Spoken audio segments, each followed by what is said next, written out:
Selamat datang di channel Pemuja Malam. Jangan lupa like, share, and subscribe ya. Terima kasih.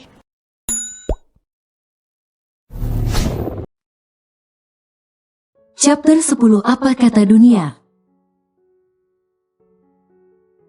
Nyonya Inara menatap datar, sambil membawa 2 gelas dan 1 botol minuman beralkohol. Yang kadarnya tidak terlalu tinggi. Momi sudah tahu dari Angga. Sahutnya seraya menaruh gelas dan botol itu di atas meja. Nyonya Inara lalu menuangkan minuman ke dalam gelas yang sudah berisi ice cube di dalamnya. Alexandra, bagus juga nama gadis itu. Sambungnya lagi yang dengan santai meneguk minuman itu. Jangan macam-macam dengannya. Mendengar momnya menyebutkan nama Alexandra membuat Leo khawatir. Entah kenapa Leo memiliki perasaan tidak enak. Ketika melihat tatapan mata momnya tadi, saat melihat Ale di basement bersamanya, Nyonya Inara tersenyum miring. Memang menurutmu apa yang akan Momi lakukan dengan montir itu? Entahlah, yang jelas aku tidak akan tinggal diam jika Momi melakukan hal buruk padanya. Astaga, jangan katakan kamu tertarik dengan montir itu. Leo terdiam seketika. Sebenarnya sudah jelas bukan? Dari cara Leo membela Ale di depan mominya saja, itu sudah menggambarkan bahwa dia tertarik dengan gadis itu. Tidak, aku hanya tidak ingin membuatnya semakin tidak betah bekerja di perusahaan kita. Bohong Leo, apa maksud kamu? Tanya Mom Inara belum mengerti. Leo lalu menceritakan awal mula. Kenapa dia mempromosikan Ale untuk pindah ke kantor pusat, tanpa melebih-lebihkan. Leo juga memberitahu mominya, betapa hebatnya keahlian gadis itu di bidang otomotif. Nyonya Inara mengangguk. Oh, begitu. Momi kira kamu tertarik dengan montir itu. Bisa hancur dunia persilatan jika itu sampai terjadi. Dek. Leo kembali membisu dengan ucapan Mom Inara yang seperti itu. Menandakan bahwa mominya tidak akan setuju jika putranya menyukai gadis seperti Alexandra. Meski mominya itu orang yang baik dan tidak pernah membanding-bandingkan strata sosial seseorang. Namun Leo tahu, pasti berat bagi Momi Inara jika memiliki menantu dari kalangan bawah. Seorang montir, apa kata dunia jika putra mahkota seperti Leo bersanding dengan gadis dari kalangan biasa yang berprofesi hanya sebagai montir? Belum lagi pandangan para teman-teman sosialitanya, yang kebanyakan memiliki menantu dari kalangan pengusaha dan pejabat. Memikirkan itu saja pasti membuat Nyonya Inara menjadi takut dan khawatir. Leo langsung meneguk habis minuman di gelasnya. Bahkan dia merefill ulang gelasnya yang sudah kosong itu. Lalu sedetik kemudian minuman itu pun tandas tak bersisa. Kamu haus? Tanya Momi Inara dengan wajah inosennya. Setelah menghabiskan 2 gelas wine, Leo pun bangun. Aku masih ada meeting. Momi langsung pulang saja. Jangan menungguku. Tanpa menunggu jawaban dari momnya, Leo langsung melangkah berjalan ke pintu keluar. Mom tunggu kamu sampai selesai. Kita pulang bersama. Leo tidak menjawab, namun dia mendengar ucapan terakhir mominya.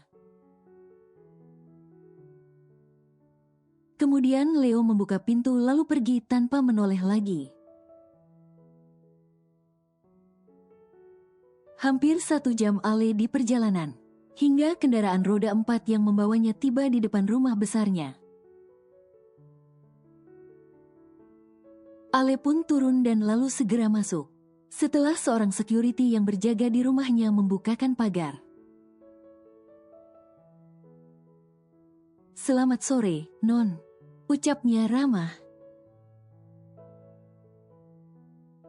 Ale membalas dengan anggukan kepala dan senyum kecil. "Dari mana saja kamu jam segini baru pulang?" Baru membuka pintu utama, Ale sudah disuguhkan pertanyaan yang terdengar menyebalkan di telinganya. Tanpa berniat menjawab, Ale dengan sengaja melewati orang itu seolah tidak ada siapapun di sana. "Ya, dasar anak gak tahu sopan santun." Ale menarik satu sudut bibirnya sambil terus berjalan. "Untungnya hari ini aku sangat lelah. Jika tidak, aku pastikan aku akan membuatmu semakin tidak betah tinggal di sini, Non Evelyn." Dek, suara itu. Ale langsung menoleh. Bi Rahmi. Ale dengan mata berbinar dan sedikit berkaca-kaca, langsung berjalan menghampiri wanita tua itu. "Aku kangen banget sama Bibi." Ale memeluk Bi Rahmi dengan erat. "Bibi juga kangen sama Non Evelyn," sahut Bi Rahmi yang disusul dengan lelehan air mata penuh haru. "Dan syukur bisa bertemu lagi dengan anak majikan, yang sangat dia sayangi layaknya anak kandung sendiri." Ale perlahan melepaskan pelukannya, lalu menatap Bi Rahmi dengan perasaan bahagia. "Makasih Non Evelyn sudah bersedia mempekerjakan Bibi di sini lagi. Malam hari di kediaman Lincoln."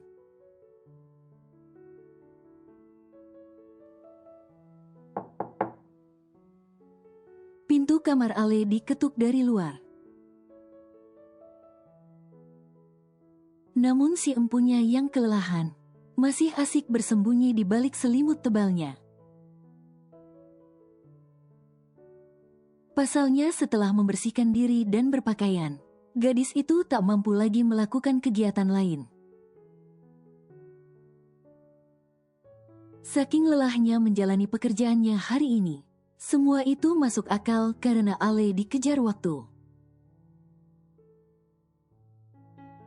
Jika ingin menyelesaikan pekerjaannya lebih cepat dari kesepakatan dengan pemilik perusahaan,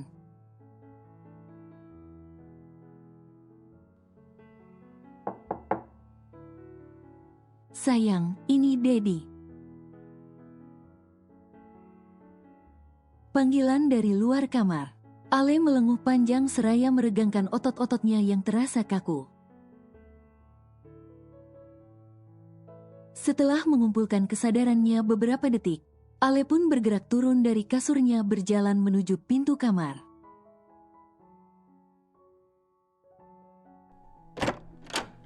Ale dengan wajah bantalnya membuka pintu kamar perlahan.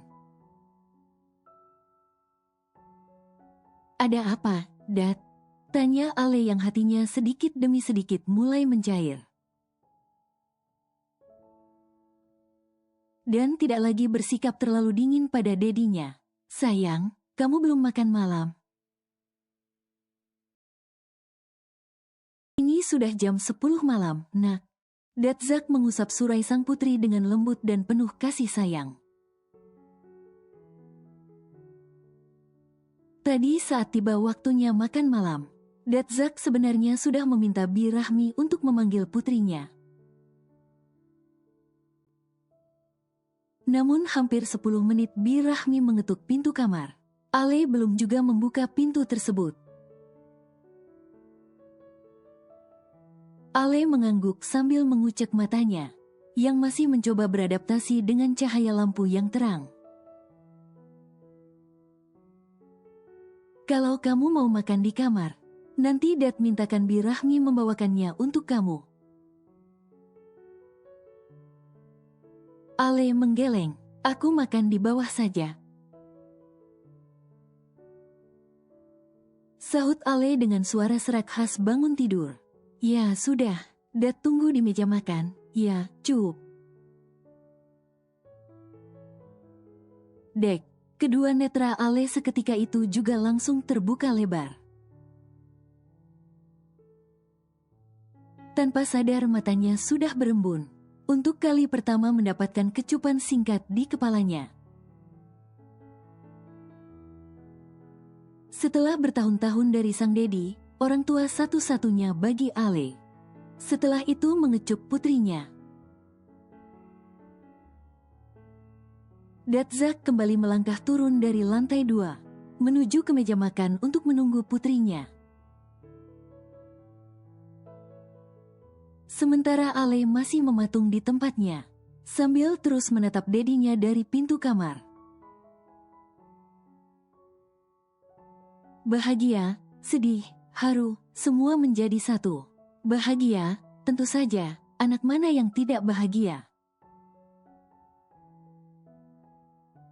Mendapatkan kasih sayang setelah sekian lama merasa dirinya terbuang.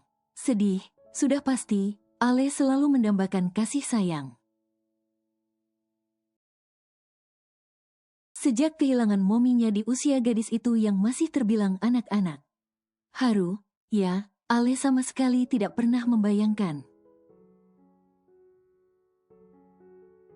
ini akan terjadi lagi di hidupnya. Perasaan ini, perasaan seperti mendapatkan dedinya kembali. Ale buru-buru masuk ke dalam kamar mandi untuk mencuci mukanya. Dia tidak mau membuat dedinya menunggu terlalu lama. Setelah merasa lebih segar, Ale pun langsung turun ke lantai 1 dengan langkah setengah berlari. Datzak tersenyum. Sini, sayang, kita makan bersama. Ale terkejut dengan ucapan dedinya.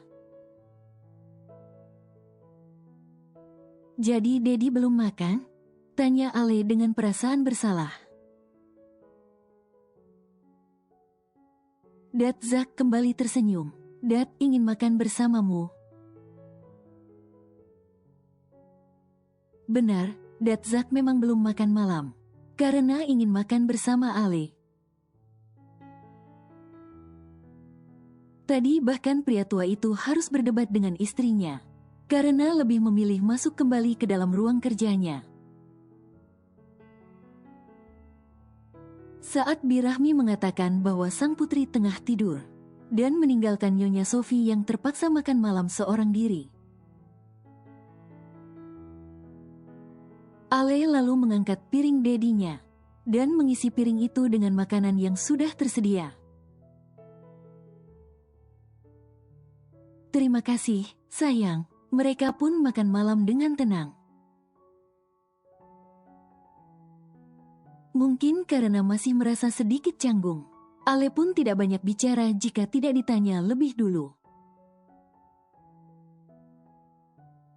Nak, bisa kita bicara sebentar di ruang kerja Dedi? Tanya Datzak sesaat.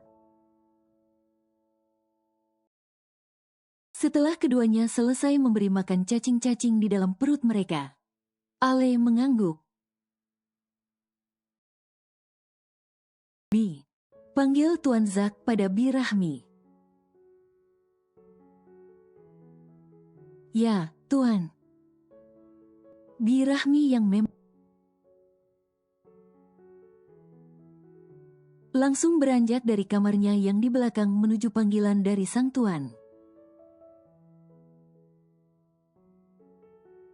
Tolong buatkan kopi untukku dan kamu mau minum apa saja? Tanya Zak pada Alexandra. Aku hot green tea saja, Bi. Tolong ya. Bi Rahmi pun mengangguk lalu segera membuatkan pesanan kedua majikannya. Setelah itu Tuan Zak berjalan di depan Ale menuju ruang kerja pribadinya. Namun tanpa Ale dan dedinya sadari. Ada yang terus memperhatikan langkah ayah dan anak itu dengan tatapan sinis. Sial, aku istrinya saja tidak pernah diizinkan masuk ke ruangan itu.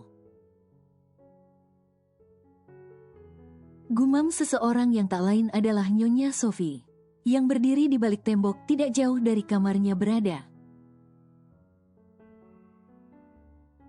Apa yang mereka bicarakan di dalam?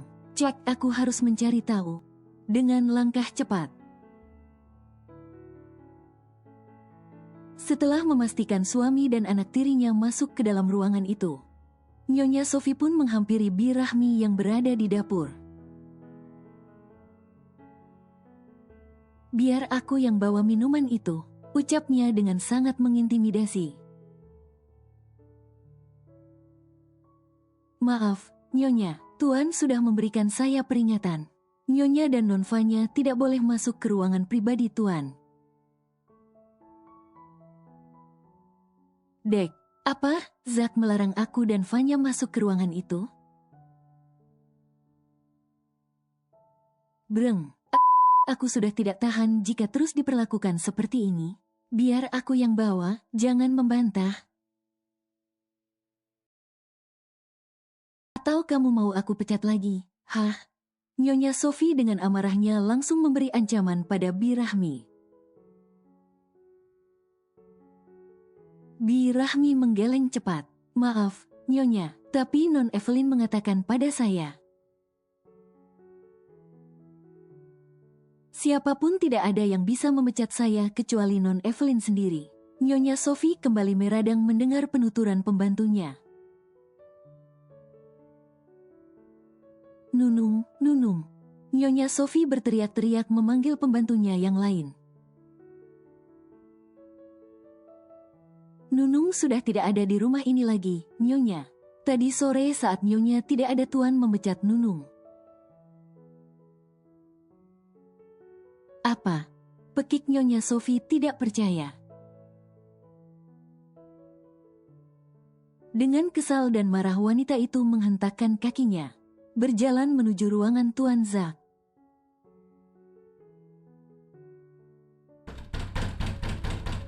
Nyonya Sophie mengepalkan tangannya lalu mengetuk pintu dengan kencang. Zak, buka pintunya.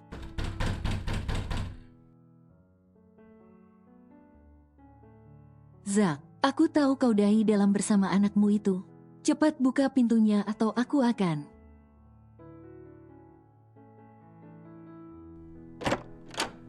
Pintu ruangan pun terbuka.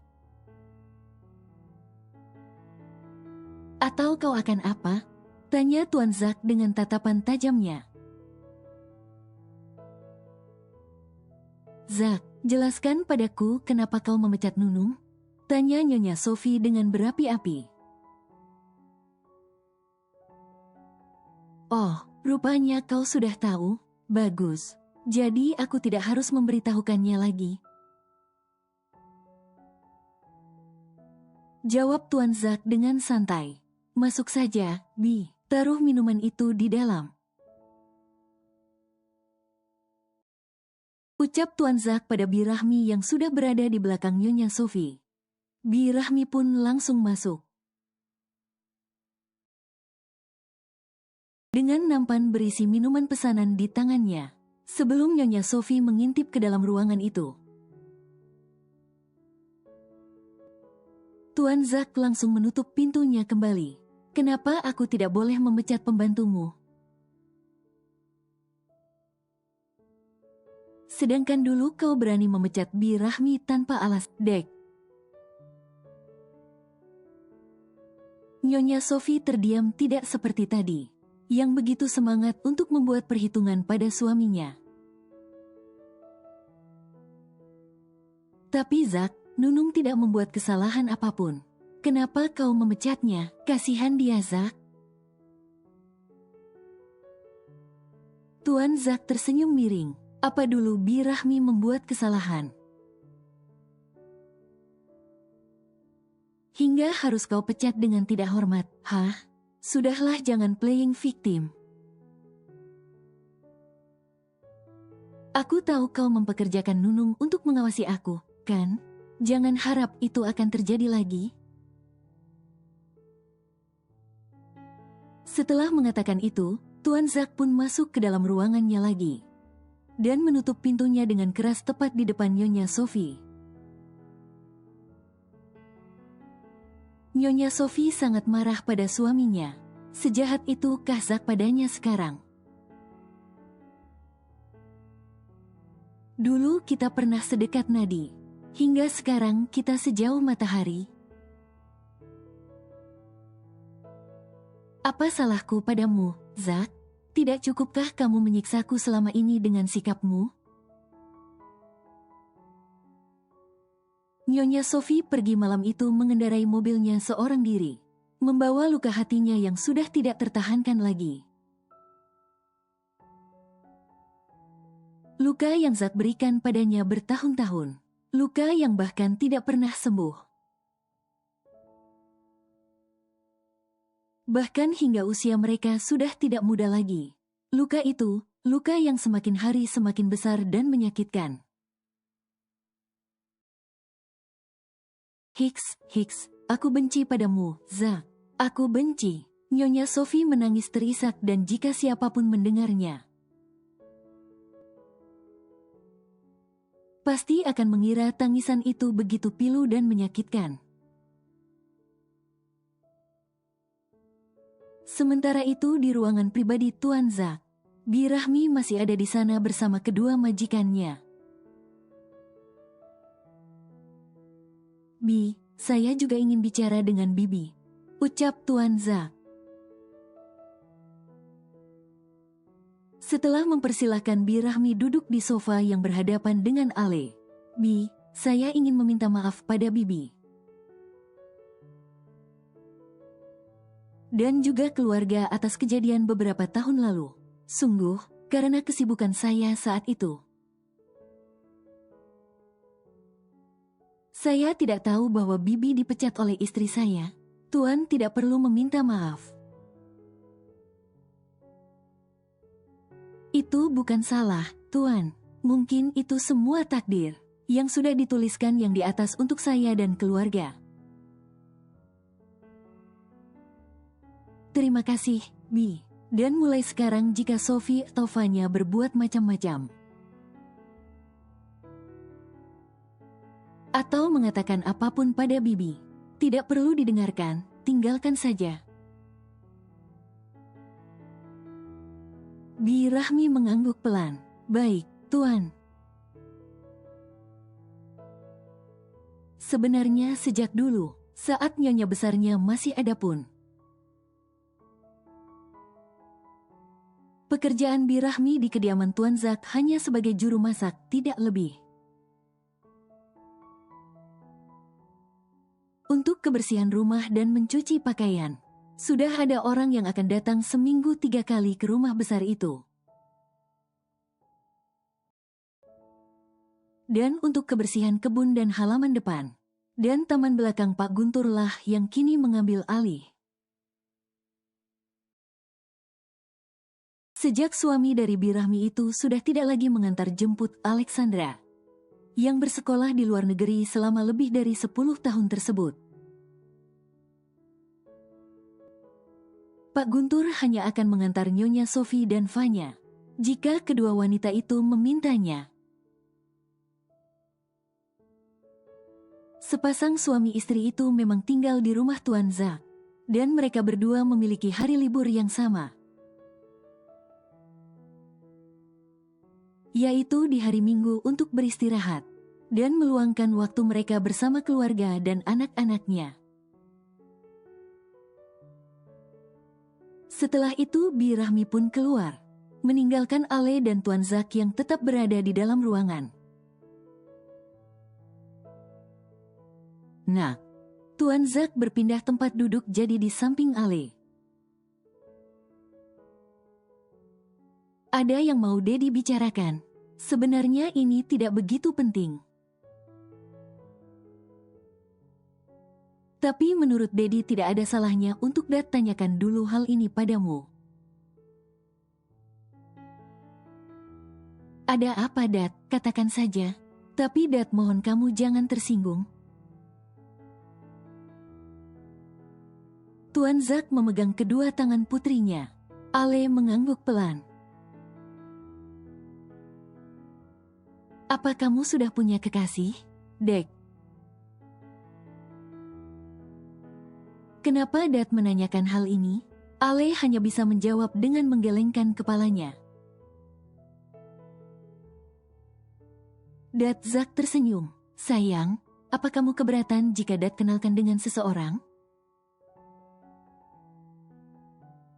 Siapa?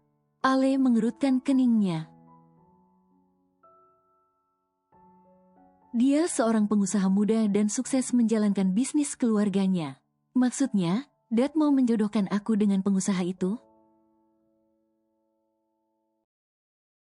Dad Zack langsung menggeleng cepat. Tidak, Nak, ini hanya perkenalan saja. Jika kamu tidak menyukainya, maka tidak perlu dilanjutkan. Ale terdiam beberapa saat. Aku pikir-pikir dulu, Dad. Untuk sekarang, aku belum tertarik untuk memulai hubungan. Baiklah, Nak. Dad serahkan keputusan di tanganmu. Katakan saja jika kamu ingin mencobanya. Petik 2. Perbincangan itu pun berakhir. Alexandra sudah kembali lagi ke kamarnya. Aku sangat iri pada langit malam. Bahkan segelap-gelapnya malam, terkadang ia mampu menghasilkan bintang yang bercahaya. Petik 2. Ale memandangi langit malam dari balkon kamarnya. Tiba-tiba Ale merasakan perasaan takut yang berlebihan. Untuk mencoba lagi membuka hatinya, yang sudah tertutup rapat untuk pria manapun. Aku masih mengingat betapa sakitnya luka itu. Dan sampai saat ini aku belum juga menemukan penawar rasa sakit itu. Beberapa tahun lalu saat Ale masih kuliah di Jepang, Ale yang berkepribadian supel dan mudah bergaul, memiliki banyak teman di kampusnya. Namun dari semua temannya itu, ada satu yang benar-benar dekat dengan Ale, yaitu Yurika, gadis asli Jepang. Meski Yurika dan Alexandra berbeda fakultas,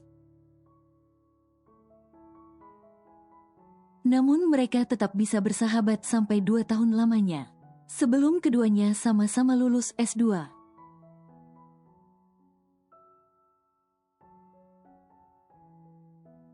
Pagi itu,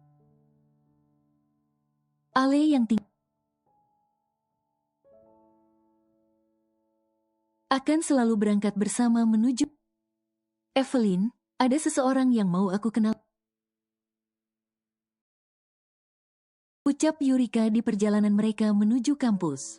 Ale tetap menggunakan nama tengahnya selama dia berada di luar negeri. Siapa? Namanya Yuta. Dia satu fakultas denganku.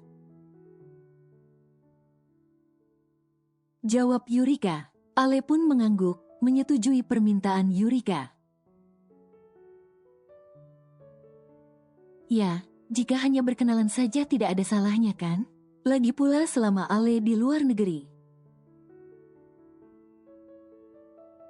dia berusaha sebisanya untuk memiliki relasi yang banyak, agar semakin banyak pula pelajaran hidup yang bisa Ale ambil dari kenalan-kenalannya tersebut di kampus. Siang nanti kita ketemu di taman ya, ucap Yurika sesaat sebelum berpisah ke fakultas masing-masing dengan Ale. Jam pun berputar pada porosnya begitu cepat, hingga waktu sudah menunjukkan pukul 11 siang. Ale yang sudah selesai dengan mata kuliahnya hari ini pun langsung menuju taman yang menjadi tempat janjiannya bersama sang sahabat. Cukup lama Ale menunggu hingga ada seseorang yang menepuk bahunya pelan. Evelyn. Tanya seseorang itu. Evelyn mengangguk dengan wajah bingung. Aku Yuta. Pria yang bernama Yuta itu mengulurkan tangannya. Ale mengangguk. Oh, jadi dia yang Yurika bicarakan tadi pagi. Batin Ale. Segera Ale membalas jabatan tangan Yuta.